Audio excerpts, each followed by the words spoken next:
Hi, thank you for joining me. I'm Sarah Flusky, the Chief Marketing and Communications Officer at Note Healthcare Administrators. And today I'm going to talk to you about some questions that you can ask in a self-funded arrangement when you're going out to RFP. First, when you're looking for a third-party administrator, asking the right questions to determine the right partner is a critical step. And you need to make this RFP process work for you, your plan, and your situation. Your RFP should cover 4 broad sections, including savings, planned savings for the plan, and how you can help your members save money and use their money wisely. Selection, so does the TPA or ASO give you the flexibility to choose the vendor partners that you need to make the most out of your plan?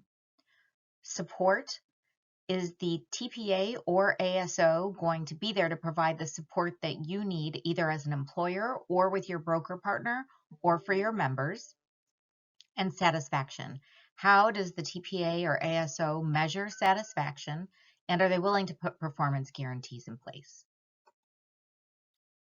So first, if we start with savings, one of the questions we see very often is, please provide a recommendation table identifying network discounts.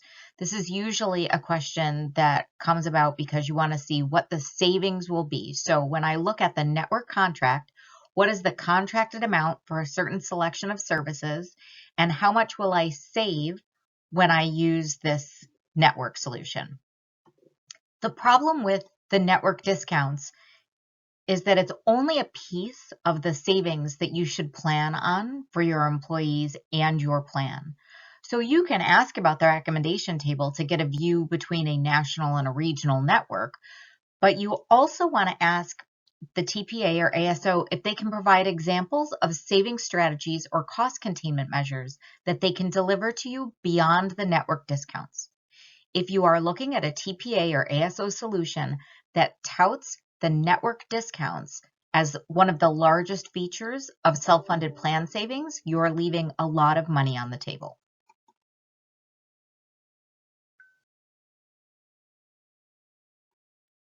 My next category is medical management. We see this all the time, just a very blanket and broad. What wellness and medical management services do you provide? This sort of is a carte blanche for the respondent to give you a whole host of marketing responses, when really what you're looking for is a customized approach to medical management that addresses the specific conditions and trends in your population. So if you have a younger desk-bound population, they might not need the same things as an older population that's traveling all over the place. Your behaviors and your clinical needs will vary from population to population. And we see this all the time in different plans. So having a really strong diabetes management program will be very important for one plan, but not necessarily for another. So paying for that program doesn't necessarily ensure success or improved health outcomes for your plan. So what is the organization's plan to address the very specific medical management needs of your plan? When it comes to customer service, there's a lot of focus on the average speed of answer and the average handle time. Certainly, you don't want people left on the phone for minutes and minutes on end, just waiting to get responses, right? So these are important, but in the grand scheme of things, it's a piece of the puzzle. So one of the things that I think about every time I'm in line at a bank is how long I'm in line. And then I remember that when I get up there, I get the time I need to get my problems solved so I can leave and I don't have to come back. So really, average speed of answer and average handle time are a data point worth reviewing, but you want to understand how are they balancing call efficiency with member engagement. So creating a positive member experience and achieving first call resolution. If I'm calling in, I don't want to call back to get my problem solved. Do they make members call back? Do they have a lot of return phone calls? Do they offer to outreach to members to follow up when something's taking a lot of time? More of those questions about how they're balancing engagement and efficiency can help you understand the kind of customer service that your members will receive. And the member engagement. Do you have an app? I love this question because it's very simple. And where we are now, I think everybody has an app. But what is the app designed to do?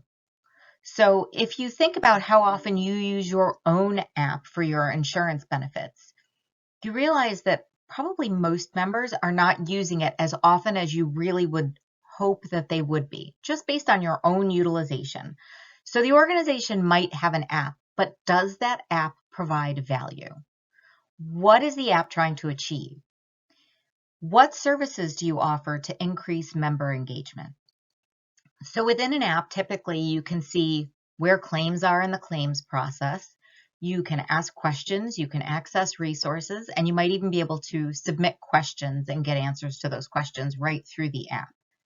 All of that is designed to help members get access to pieces of information about their plan on demand, 24/7, 365. But if members are not using the app, then you're not going to achieve what it is that you're setting out to achieve.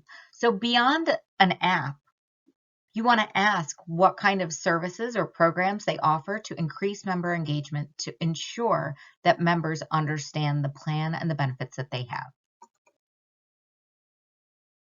When it comes to reporting, there's again a carte blanche question about what type of reporting do you offer. Really what you want to know is what kind of data do you report? How is the information shared to make informed decisions? So again, where we talk about medical management and customized programming, having access to data without an interpretation of the data doesn't really lead to much change or improvement in the plan. But if you can understand what sort of data the organization is providing to you and how to use that data to improve the plan's performance, that's really what you want to get out of reporting. So partnership matters. And with all of these key points, that generic question that allows for a very marketing level response doesn't really give you insight into the kind of partner that you would be working with. It's more transactional. So if you can ask more relationship-based questions, how are we going to work together with the information and tools that you have to improve my plan financially and for my members?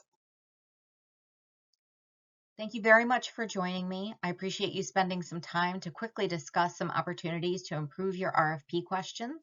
We have more resources and information on Nova's website at novahealthcare.com. Of course, you can follow us on LinkedIn and we're on Twitter. We've got a great YouTube channel with additional educational videos, so we hope you'll join us there as well. Thank you.